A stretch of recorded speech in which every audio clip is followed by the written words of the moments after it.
Si por algo es conocido One Piece es por la calidad que tienen sus flashbacks, esto porque Ichiro Oda, su mangaka, se toma todo el tiempo necesario para desarrollarnos situaciones sumamente interesantes que nos explican las razones por las que los personajes se comportan de forma determinada, así como también el porqué de sus motivaciones, y como no podría ser de otra manera, los miembros del conjunto protagónico, es decir, los Mugiwara, no se quedan nada atrás al momento de tener en cuenta sus trasfondos. Sin embargo, existen algunos que están mucho mejores que otros en ese aspecto, así como también se da el caso de que con el tiempo, quizás exista alguno que haya desmejorado muchísimo, y en esta oportunidad hablaremos de todos ellos, puesto que se los iré organizando del peor al mejor. Cabe resaltar, ninguno llega a ser malo como tal, pero utilizar la palabra peor queda bastante bien para definir el concepto del video. Pero bueno, no le demos más vueltas a esta intro y empecemos.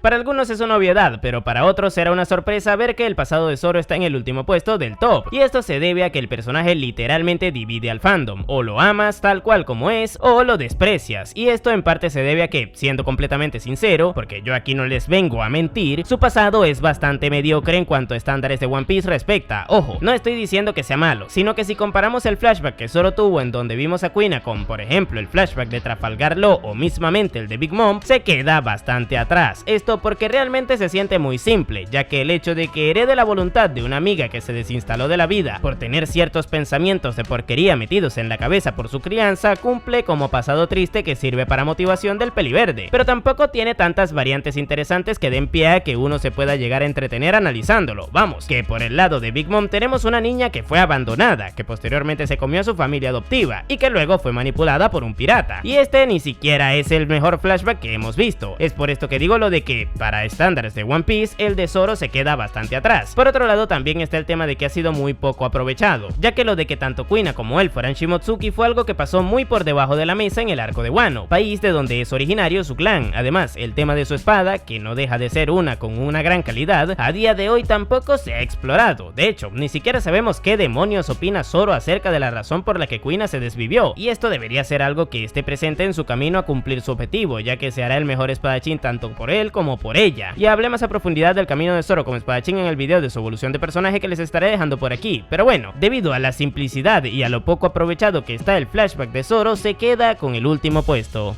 Este es solo el comienzo.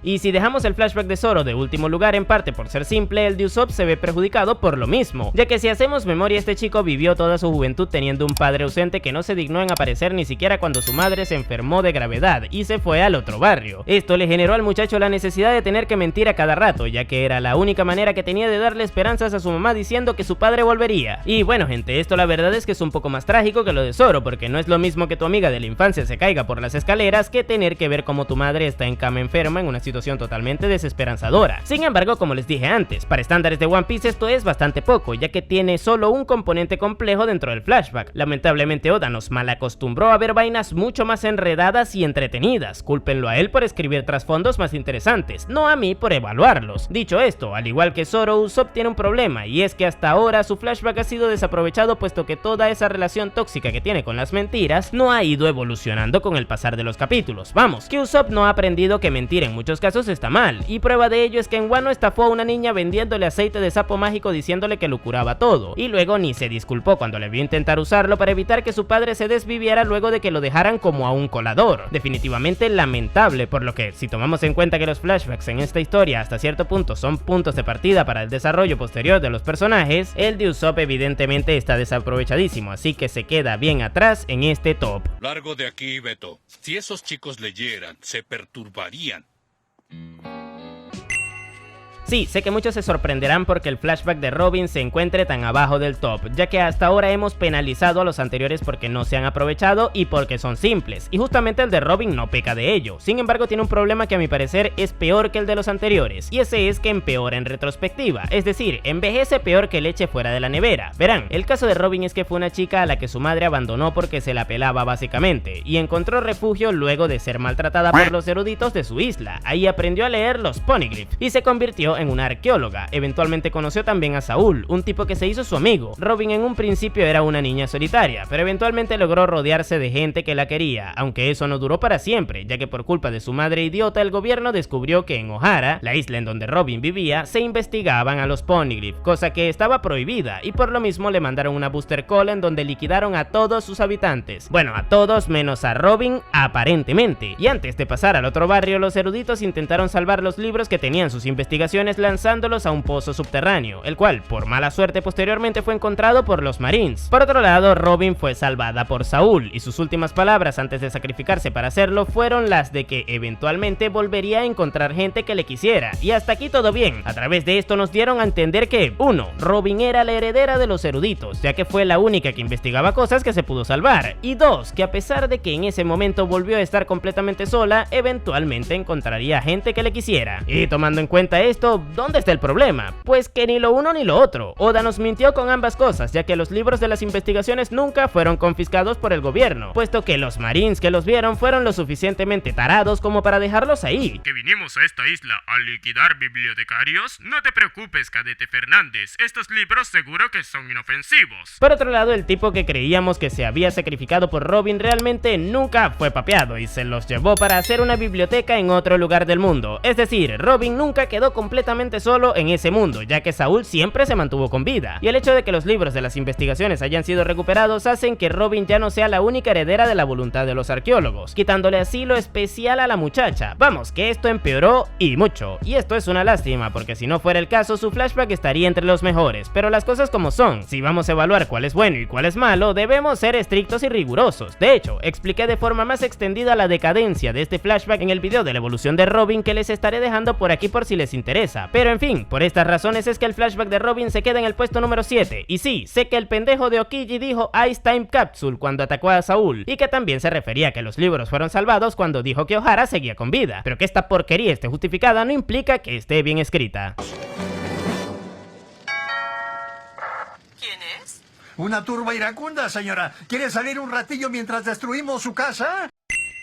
Y si antes mencionamos una no muerte que empeoró muchísimo al puesto anterior, debemos seguir siendo consecuentes y colocar el flashback de Luffy como mínimo cerca de esa última, ya que aquí también hay una. Y verán, realmente Luffy no tiene un flashback, sino más bien dos, y ambos tienen un problema, así que los iremos mencionando uno por uno. El primero de ellos es que en el flashback de 3D2Y, es decir, en donde vimos como Luffy conoció a Ace y a Sabo ya teniendo su sombrero de paja, hubo una no muerte pésima, la cual agrava mucho la visión que tenemos los espectadores de la forma en la que el autor maneja este recurso dentro de su historia, y esa es la de Sabo. Sí, sé que es extraño que un tipo con avatar de Sabo esté criticando esto, pero tómenlo como un ejercicio de objetividad y sinceridad de mi parte. Que Sabo no estirara la pata tras recibir el cañonazo que le disparó el Tenryubito es, primero, un guionazo, porque un niño de esa edad no debería aguantar una explosión que destruyó un barco entero, sobre todo cuando literalmente le estaba apuntando a él y no al barco. Y segundo, es un bait o engaño cochino por parte del autor, ya que posteriormente nos dijo que nunca estuvo muerto realmente, haciendo que la carga emocional que tuvimos al ver a Luffy pasar por su duelo ya no esté presente al rememorar ese momento puntual de la historia. Además, la justificación para que posteriormente Sabo se mantuviera ausente en la historia fue bastante ridícula, tomando en cuenta que Luffy y Ace salían constantemente en los periódicos y sus recuerdos regresaron solamente cuando ocurrió lo de Marineford. Pero bueno, este flashback a quien realmente deja mejor parado es a Ace, ya que justifica muchos de sus comportamientos. Dicho esto, el segundo problema que tiene Luffy con sus flashbacks va de la mano con lo de que vimos en el capítulo 1, es decir, cuando se come la fruta y Shanks le entrega el sombrero. Verán, a día de hoy sabemos que la Gomu Gomu realmente no es una simple paramecia, más bien siempre fue, entre muchas comillas, la Zoan mitológica del dios del sol Nika, y esto da pie a que pensemos que Shanks tenía un plan maquiavélico detrás que involucraba a una especie de elegido que salvaría el mundo, cosa que justifica bastante bien un montón de cosas que a día de hoy se ven bastante raras. Pero ¿qué problema hay con esto? Pues que de momento todo esto está en veremos, porque sigue siendo una teoría. Además, Oda debe justificar muy bien todo este tema de la fruta, porque si no el mensaje de la libertad de la historia se puede ir a la verga. Así que debido a que los flashbacks de Luffy tuvieron una no muerte y una posible situación que dé pie a que la historia pierda mucha calidad, lo dejaremos aquí. Eso sí, también les digo, si Oda justifica bien lo de la fruta, evidentemente subirá varios puestos. Veremos qué sucede. Estoy un poco nervioso. Y a partir de este momento pasaremos a hablar de flashbacks resaltantes dentro de la propia obra, es decir, los que veremos a continuación sí que dan bastante de qué hablar o como mínimo tienen una calidad muy buena, ya que carecen de errores narrativos o como mínimo los que tienen son bastante pocos. Así que comience la aventura. El puesto número 6 del top se lo queda el flashback del carpintero de la tripulación, y esto se debe a que en él se encuentran dos personajes que son muy buenos conceptualmente hablando además de él. Esos son Iceberg, el actual alcalde de Water 7, y Tom Sang, el antiguo maestro de ambos. Resulta que este les crió a los dos desde que eran unos niños huérfanos, dándoles un sitio en donde vivir y enseñándoles su oficio de la carpintería aplicada a la creación y al mantenimiento de embarcaciones. Tom era un tipo bastante inteligente, hasta el punto en el que aplicaba un nivel alto de ingeniería en sus creaciones, y esto dio rienda suelta a la creatividad de Frankie, el cual creaba embarcaciones de combate, las cuales eran peligrosas, sí, pero se sentía muy orgulloso de ellas. O bueno, eso era así hasta que el gobierno las utilizó para inculpar a Tom Sang, para así poder juzgarle luego de que le absolvieran su crimen de haber construido el barco de Roger. Esto evidentemente desmotivó a Frankie, pero el propio Tom le dijo algo que a día de hoy el cyborg tiene grabado a fuego en su memoria: debes sentirte orgulloso de tus creaciones. Sin embargo, para poder aplicar esto en su vida, el personaje tuvo que pasar por un proceso de desarrollo que inició en el momento en el que intentó evitar que se llevaran a su padre en el tren que construyó parándosele al frente, cosa que podría interpretarse también como que estaba intentando darse por vencido en la vida. Luego se reconstruyó a sí mismo, literal y metafóricamente. Más adelante se volvió a hablar con Iceberg, con quien había cortado relaciones por el rencor de lo ocurrido con Tom, y por último se permitió vivir su sueño tras haber luchado contra el gobierno junto a los Mugiwara. Vamos, un arco de evolución muy bueno que aprovechó mucho ese flashback, el cual además involucra los planos de un arma ancestral. Es que encima esta vaina es trascendental para el lore de One Piece, pero en fin, un flashback increíble, digno merecedor de aperturar esta tier de flashback buenardos. ¡Cielos, qué macizo! Pero si hablamos de trascendencia dentro de la historia, el flashback de Chopper es, al menos a mi parecer, el más importante de todos, ya que a través del mismo Oda nos puso sobre la mesa un concepto que sirve como pilar fundamental de One Piece como manga, y ese es el de la voluntad heredada. Como ya sabrán, prácticamente todos los personajes con relevancia dentro de la historia han heredado de cierta manera la voluntad de sus predecesores, desde Luffy y la de Roger, Zoro y la de Kuina, Law y la de Corazón, Momonosuke y la de Oden, y pare usted de contar. Pero el personaje con el que se nos explicó este concepto fue Chopper, o bueno, más bien con su padre adoptivo, el Dr. Hiruluk. Esto con la mítica frase que dijo antes de que pasara a la otra vida: las personas mueren solamente cuando son olvidadas. Gracias a esto podemos entender que todos los personajes que han partido en algún punto de esta historia siguen viviendo a través de los recuerdos de quienes les quieren, haciendo así que cuando estos últimos cumplan sus sueños, de cierta manera lo hagan también quienes ya no están presentes, tal cual como lo hará eventualmente Chopper, ya que recordemos que Hiruluk en vida quería encontrar la panacea, es decir, el medicamento con el cual se podrá curar cualquier enfermedad.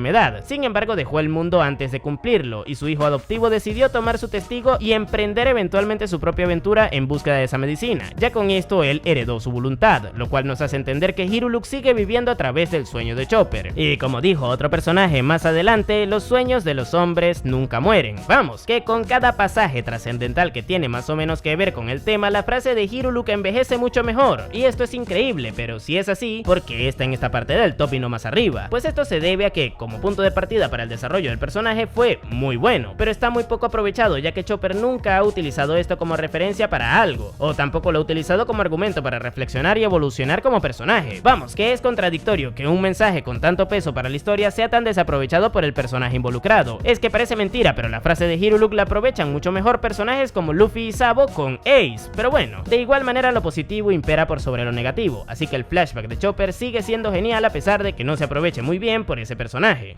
¡Vaya! ¿Quién lo diría? ¡Ja! ¡Eso fue muy fácil! Y ahora nos vamos a poner muy sentimentales, puesto que el flashback de Brook entra en escena. A mi parecer este tiene dos componentes que le hacen excelente. Pero para hablar de ello entremos en materia. Brook era un pirata que navegaba junto a su tripulación. Eventualmente se encontraron una ballena que les acompañó durante su travesía por un tiempo. Esto hasta que decidieran emprender su viaje por el Grand Line, sitio sumamente peligroso, razón por la cual decidieron dejarle en la Reverse Mountain, que era básicamente el punto de partida de la nueva etapa de su aventura, prometiéndole que eventualmente volverían y se reencontrarían. Sin embargo, dicha tripulación tendría un fatídico destino, ya que algunos de sus integrantes se enfermaron y tuvieron que separarse para seguir navegando, y posteriormente los que seguían a bordo se cruzaron con otra tripulación que les atacó, dejándoles envenenados. Con las horas contadas, la banda decidió hacer lo que más les gustaba: tocar su música, esto para rememorar a todos a los que habían dejado en el camino, así como también para grabar en un dial su última canción, para que de alguna manera esta pudiera llegar a los oídos de quien les estaba esperando en su punto de partida. Uno tras otro los integrantes fueron cayendo hasta que solo quedó Brook, quien tras su muerte regresó a la vida por haber comido una fruta del diablo que le permitió renacer. Y verán, contado de esa manera parece un pasado triste y ya está, pero hay que tener presente que este trasfondo tiene un foreshadowing escrito desde cientos de capítulos atrás, ya que la misma ballena que les estaba esperando fue a la que se encontraron los Mugiwara al pasar también por ahí, siendo esta una demostración muy buena de la calidad de escritura de la historia. Por otro lado también está el caso de que simbólicamente Brook representa el valor que tiene la compañía, ya que él más que nadie sabe lo que se siente estar completamente solo, y es precisamente por esto que valora mucho la presencia de sus nuevos Nakama, cosa que explica muy bien que les haya agarrado tanto cariño en tan poco tiempo. Pero bueno, el momento en el que Brook se queda solo tocando el piano tiene una carga emotiva brutal, así como también el momento en el que se entera de que la Boon le sigue esperando, y todo esto gracias a esa maravillosa construcción de personaje que tuvo en este flashback, razón por la cual se merece estar en el puesto número 4 del top.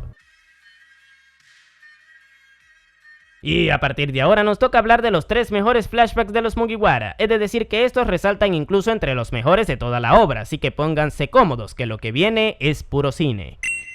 Sé que muchos actualmente consideran que el pasado de Nami es bastante simple dentro de lo que cabe, pero si analizamos bien cómo ha ido influyendo este en la navegante a lo largo de la historia, nos daremos cuenta de que ha sido muy bien aprovechado. Pero bueno, Nami era una niña huérfana que fue encontrada junto a otra niña llamada Nojiko por Belemer en medio de una guerra. Esta mujer era una marín que posteriormente decidió adoptarlas a ambas, y que con escasos recursos les intentó sacar adelante. Sin embargo, eventualmente se toparon con Arlong, un Gyojin que atacó su aldea, y les empezó a pedir a todos sus habitantes un impuesto vital, vamos, que si no le pagaban se los papeaba. Belemer no tenía el suficiente dinero para pagar por las 3, así que tras enfrentar valientemente a Arlong, esta acabó recibiendo un disparo en la cabeza. Eso sí, no sin antes demostrarle a sus hijas que fueron su más grande tesoro en vida y que las amó. Esto evidentemente les marcó a ambas, y como les había criado para que fueran mujeres fuertes e independientes, cada una a su manera intentó sobrellevar la situación. Nojiko decidió quedarse apoyando como podía a los habitantes, y Nami salió al mar en busca de tesoros para comprarle la aldea a Arlong y liberarles a todos. Bien, es cierto que el flashback es un tanto simple dentro de lo que cabe, pero como punto de partida para la evolución de Nami está súper aprovechado, ya que dio pie a que se desarrollara en 3 aspectos. El primero fue el de que pudiera superar el complejo de Atlas que le generó el tema de ser una mujer fuerte. El segundo fue el de su odio y posterior perdón hacia los Gyojin, y por último el de su visión del dinero. De todo esto hablé a mucha más profundidad en la evolución que le hice al personaje, la cual les dejaré por aquí, pero además de todo este tema del desarrollo más adelante, cuando nos dieron el contexto de todo lo ocurrido con los Gyojins, la motivación de Arlong cobró mucho más sentido, pasando de ser un villano plano a uno con un trasfondo muy bueno, mejorando de sobremanera un flashback que ya de por sí era muy bueno por sí solo, así que por estas razones se queda en el puesto número 3 del top.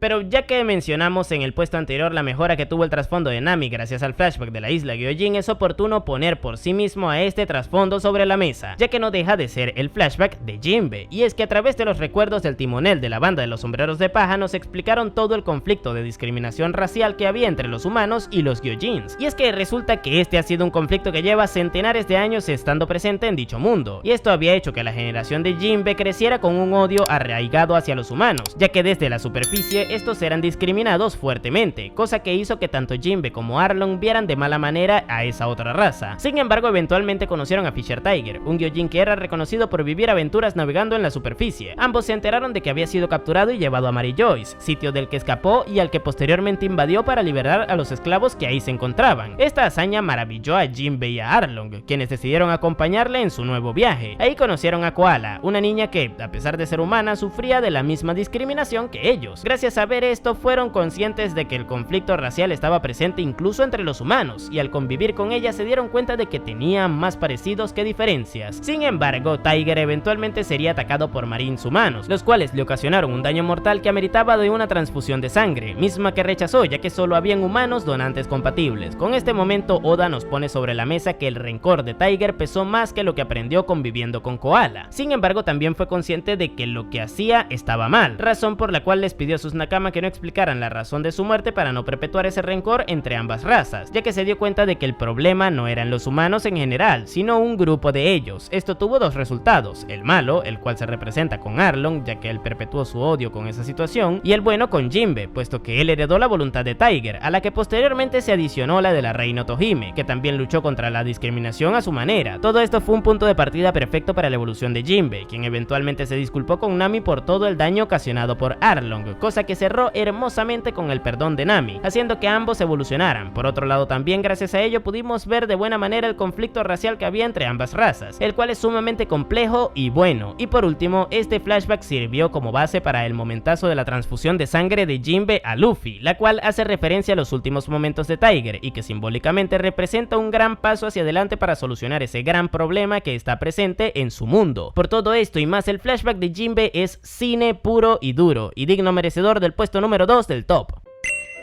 Y ahora solo nos queda el flashback del cocinero, o mejor dicho, los flashbacks del cocinero, ya que tiene dos, y estos, a diferencia de los de Luffy, nos gustan a todos los que disfrutamos de la buena escritura. Empecemos con el de Zeph. Sanji fue salvado por un pirata que invadió el barco en donde estaba en medio de una tormenta. Esto les llevó a ambos a quedar náufragos en una isla con muy poca comida. Debido a esto, eventualmente pasaron mucha hambre hasta ser rescatados, cosa que llevó a Zeph a tener que comerse su propia pierna, cosa que hizo que Sanji valorara muchísimo los alimentos, y que también le agarrara mucho cariño a Zeph, ya que prácticamente le debía su vida. Y esto nos dejó un hermoso momento en donde el cocinero se despidió de su padre adoptivo antes de emprender su viaje, con el cual heredó su voluntad al tener como meta conseguir el All Blue. Este momento es precioso y en parte se debe a que la relación con Zeph se construyó muy bien a través de dicho flashback, cosa que le hace bastante funcional y trascendental en la historia, ya que los valores que aprendió de él siguen estando presentes en el personaje. Pero es que como si fuera poco, luego tenemos el tema de que en Whole Cake Island todo esto se amplió con su pasado oculto como miembro del Yerma 66. Ahí nos explicaron que Sanji fue un experimento fallido, entre muchas comillas, y que por tanto recibía maltratos de parte de su familia. Las únicas dos personas que le trataban bien eran su madre y su hermana, cosa que justifica que tenga idealizada la figura de las mujeres. Por otro lado, nos mostraron cómo su madre le motivó a cocinar, ya que era la única forma en la que éste le pagaba, entre comillas, el cariño invaluable que recibía de su parte. Y esto justifica que a día de hoy tenga tanto amor por la cocina. Por otro lado, también tenemos el tema del complejo de inferioridad que desarrolló Sanji por culpa de los maltratos de su familia, cosa que se aprovechó muchísimo en su desarrollo durante el arco de Whole Cake Island con Luffy y con Robin en Wano, tomando como base una situación que ocurrió previamente en Enies Lobby. De hecho, hablé mucho más a profundidad de esto en mi video de la evolución de Sanji que les estaré dejando por aquí. Pero vamos, que Sanji en cuanto a escritura es uno de los mejores ejemplos de calidad que hay en la obra, y esto en buena medida es gracias a su tan bien ejecutado y aprovechado trasfondo, cosa que hace que sea digno merecedor de tener el puesto número 1 del top de flashbacks entre los Mugiwara. Y bueno gente, espero que les haya gustado el top de los mejores flashbacks de los Mugiwara. Déjenme en los comentarios cómo los ordenarían ustedes, así como también si les gustaría que hiciera uno en donde hable de los mejores en general. Por aquí les estaré dejando una lista de reproducción de todos los videos que hice de las evoluciones de los Mugiwara por si les interesa. Y sin nada más que decir, tú puedes llamarme Napo y nos vemos en el siguiente video.